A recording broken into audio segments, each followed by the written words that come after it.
Mas para ter essa boa petulância numa grande volta, você tem que ter uma equipe que banque. Tour de France 2020, 13ª etapa, no calor da emoção.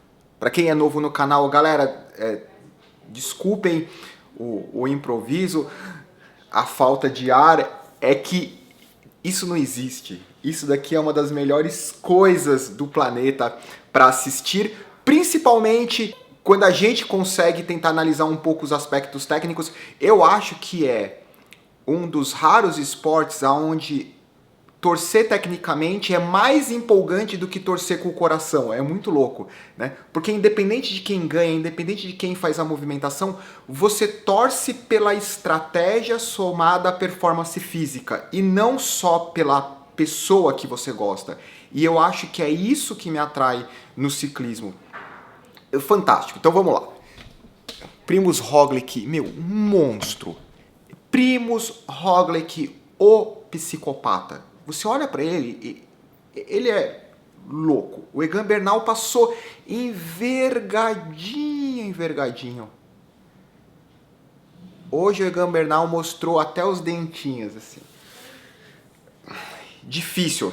É o seguinte, eu tenho feito esses bate-papos e às vezes eu esqueço que as pessoas elas não assistem a transmissão. Então eu começo a falar no vídeo como se as pessoas tivessem assistido e daí as pessoas ficam completamente perdidas. Para quem gosta do resumo, certo? Classificação geral. O que mudou?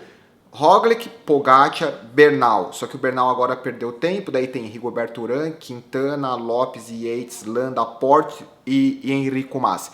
Quem que perdeu tempo? O Martin. Outro cara que tinha aparecido na classificação geral que poderia fazer alguma coisa também, francês, Romain Bardet. Ele teve uma queda no começo, não foi a queda o principal motivo, mas num dia difícil, somado a uma queda, é uma receita perfeita para perder tempo. Thibaut Pinot, ele não briga mais pela classificação geral, mas ele começou a sofrer bastante. É isso em relação à classificação geral. Em relação à vitória da etapa, um espetáculo entre o Martinez e o Kamna da Bora e o Martinez da Education First. Todos os caras no limite.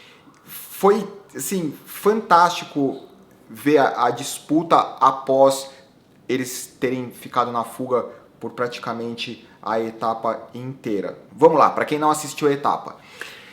191 km, 7 montanhas, as primeiras 3 montanhas antes da meta do sprint intermediário, 4 montanhas finais após o sprint intermediário, sendo as 2 últimas montanhas geralmente um momento decisivo e somado à dificuldade dos 2 quilômetros finais da última montanha. No bate-papo de ontem pediram para comentar o que eu achava que ia acontecer. E daí eu achava que a Ineos tinha que colocar um ritmo forte, não para ganhar tempo, porque eu acho que eles não estão com essa configuração de equipe para ganhar tempo através do trabalho da equipe, mas para minimizar a perda de tempo que poderia acontecer por conta do Pogačar, Roglič, eles serem mais explosivos, principalmente no quilômetro final, 500 metros finais. A Ineos tentou, não conseguiu, e eles perderam tempo, especialmente no quilômetro final, onde tanto o Pogačar quanto o Roglič, eles conseguiram fazer diferença. Logo no começo da etapa, dos 191 km,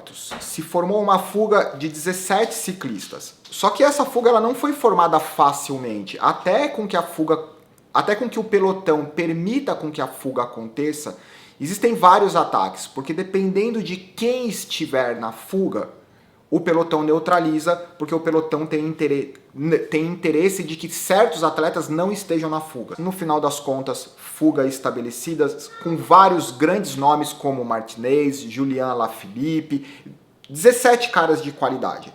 Só que o que aconteceu com esses 17 caras? 17 é um número, ele é grande o suficiente para que vários ciclistas procurem não fazer nada. Ainda mais quando você tem vários ciclistas da mesma equipe. Então tinham 2 ciclistas, 2 ou 3 da The Koenig Quick Step com o Julian Alaphilippe, tinham 3 da Education First, 3 da Bora, e isso faz com que a configuração da fuga se torne praticamente impossível com que eles trabalhem juntos de forma eficiente. Alguns deles estão ali para ganhar a etapa, outros por uma possível estratégia de num determinado momento decisivo, o cara que está na fuga escapa para ajudar alguém que está lá no pelotão. Como eles consumiram todos os pontos dos sprints intermediários, então não tinha muita luta pela camisa verde hoje. Pelo contrário, apareceu em vários momentos o Caleb Ewan sofrendo, o Bennett sofrendo. Tudo começou a se desenhar de forma mais decisiva nos 37, 40 quilômetros finais. Então os caras começaram a acelerar na fuga, o pelotão começa a apertar o ritmo. Os da Education First, que é também o cara que já saiu na fuga 2, 3 vezes, acho que ele tem 21, 22 anos, ele é a versão americana do Hirsch, tentando uma vitória. Ele saiu pouco tempo depois com o Schachmann e os dois foram trabalhando junto, só que o Schachmann ele estava muito mais forte. Schachmann foi embora, daí o Pols da Education First sobrou. O Julian Alaphilippe, por incrível que pareça, ele começou a sofrer porque enquanto tinha a fuga do Pols e do Schachmann, ninguém queria fazer nada. E o Julian Alaphilippe, por ser um cara perigoso, ninguém ajuda o Julian Alaphilippe. Então ele tinha que meio que ficar puxando a fuga o tempo inteiro. Entre movimentações mais agressivas da Education First e da Bora, o cenário era o Schachmann na frente, com uma pequena vantagem entre o Martinez fazendo força para pegar o ciclista da Bora e um ciclista da Bora na roda do Martinez, o que poderia ser uma vantagem para o Kahn da Bora, que estava na roda do Martinez, porque ele não precisou fazer nada. O Martinez chegou no Schachmann, passou o Schachmann, e daí os 700 metros finais eles foram incríveis, porque tanto o Martinez quanto o Kahn, eles tentavam fazer ataques para largar um outro, só que era tão inclinado, eles estavam tão no limite que eles não conseguiam efetivamente abrir. Então eles davam 2, 3 pedaladas em pé, não conseguiam abrir, sentavam, até que no final o Martinez ele conseguiu ganhar a etapa. Ele fez a coisa mais latina que pode existir, por coincidência, ó, tá passando na reprise agora. Meteu um coraçãozinho. Isso é a coisa mais latina que pode acontecer. Pá!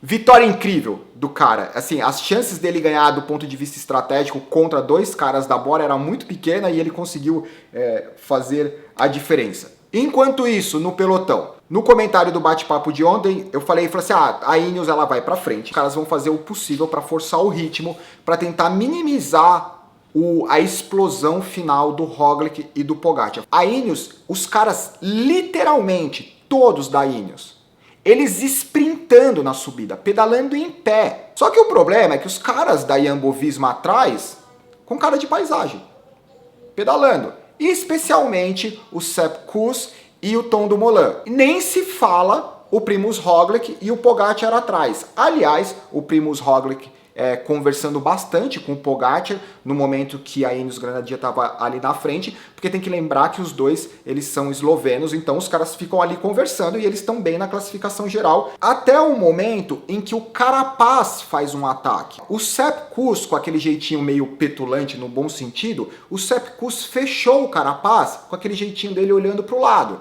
entendeu? Então assim, a Ineos ela está se expondo demais, está tentando mostrar que é forte e só está se queimando e se queimando. E enquanto isso, as outras equipes ou elas estão se beneficiando disso ou não está fazendo a mínima diferença, pelo menos até esse estágio do Tour de France. História longa, curta, nos 2, 3 quilômetros finais estavam todos os interessados pela camisa amarela, espalhados pelos 2, 3 quilômetros finais. O que me surpreendeu foi o Rich Porte e Rigoberto Urán, considerando que o Egan Bernal estava sofrendo. O Egan Bernal, entre todos, com exceção do Pogacar e do Roglic, ele era o cara que estava ali com uma certa distância. Ele perdeu acho que 30, 40 segundos passando a linha de chegada, mas diante de todo o sofrimento, de todo o caos de ciclistas lutando pela classificação geral espalhados, ele até que conseguiu sobreviver dentro do possível nessa situação. Primož Roglic e o Pogacar não tem o que comentar, especialmente o psicopata Primož Roglic. Ele estava junto com o Pogacar, eu acho que se ele quisesse ter ele teria a perna para fazer mais forte do que ele fez, ele não estava no limite, assim como o Pogacar também não estava no limite, mas entre os dois, no dia de hoje, eu apostaria no Primož Roglič. Cosnefroid, que está lutando pela camisa branca de pelotas vermelhas, e aqui é o Schachmann, talvez, que esteja ganhando o do mais combativo, foco mais combativo do dia. O que eu acho dessa história toda? Precisa lembrar, voltar antes do Tour de France. O que aconteceu com a configuração da Ineos? O que aconteceu com a configuração da Jumbo-Visma? A Jumbo-Visma, ela, nesse momento, quando a gente olha a configuração, ela é o que a Sky era. Você coloca vários caras que teriam chances de ganhar, mas eles estão lá como gregários e não tem plano B. É plano A e ponto. Isso funcionou muito bem para a Sky durante quase todos os títulos que eles conquistaram, especialmente com o Chris Froome e com o Bradley Wiggins. Funcionou super bem.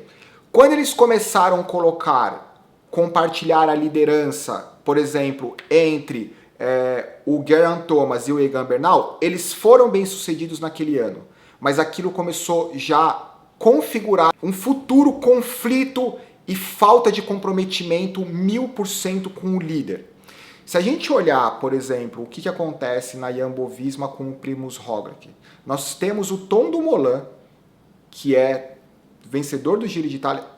O Tom Dumoulin, ele é um cara que com certeza ele poderia ser o líder, mas ele tem consciência que ele está ali, ele não é o plano B, ele é o gregário do Primož Roglič. E você olha que todos os caras ali, eles dariam tudo pelo Primož Roglič. Por quê? Porque eles são bobinhos? Porque eles são bonzinhos? Porque eles só são bons funcionários?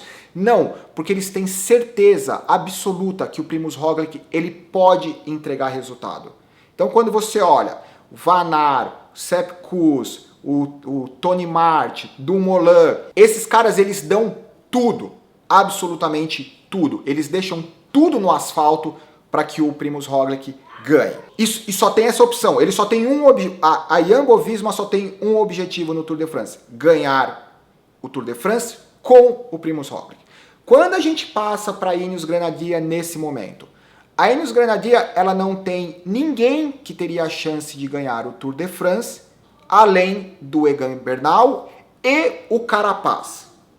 Só que o Carapaz ele é um cara plano B. Só que ele é um cara plano B não satisfeito, porque ele é um cara que ele foi contratado como campeão do Giro de Itália.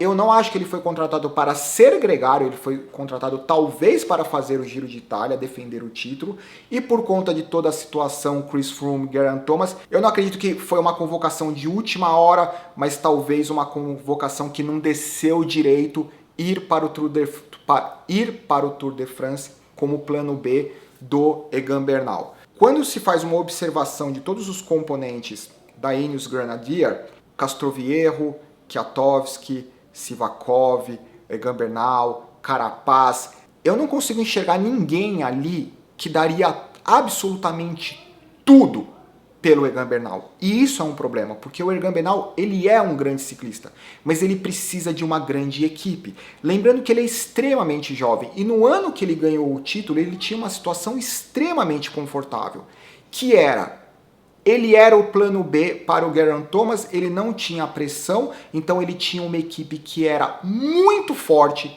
que fazia absolutamente tudo. A única coisa que ele precisava fazer era ter um dia excepcional, fazer um ataque, abrir um minuto, voltar para a equipe proteger ele. E definitivamente esse ano eles não têm isso. Somado a isso, eu acho que o Egan Bernal ele se empolgou demais com essa história. Ele estava muito agressivo. Ele chamou muita responsabilidade para ele de forma prematura. De forma indireta, ele meio que deu um pé na bunda do Chris Froome. Não é exatamente isso, mas tipo, não preciso de você, não preciso do Geraint Thomas, eu não preciso de plano B, eu sou o plano A. Isso é muito legal, ter essa boa petulância. Mas para ter essa boa petulância numa grande volta, você tem que ter uma equipe que banque essa sua petulância positiva. Se você não tem essa equipe para bancar essa petulância positiva, você vai ter que se bancar sozinho. Se bancar sozinho quando não tem nenhuma equipe para fazer frente, ok. Se bancar sozinho quando você tem uma equipe como a Jumbo Visma, é muito complicado.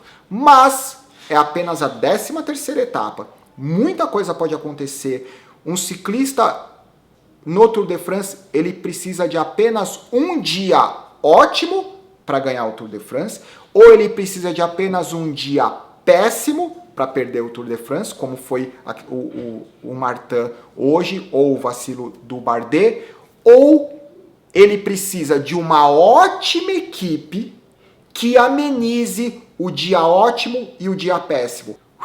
Sprintei, terminei. Tchau, comentários, abraço.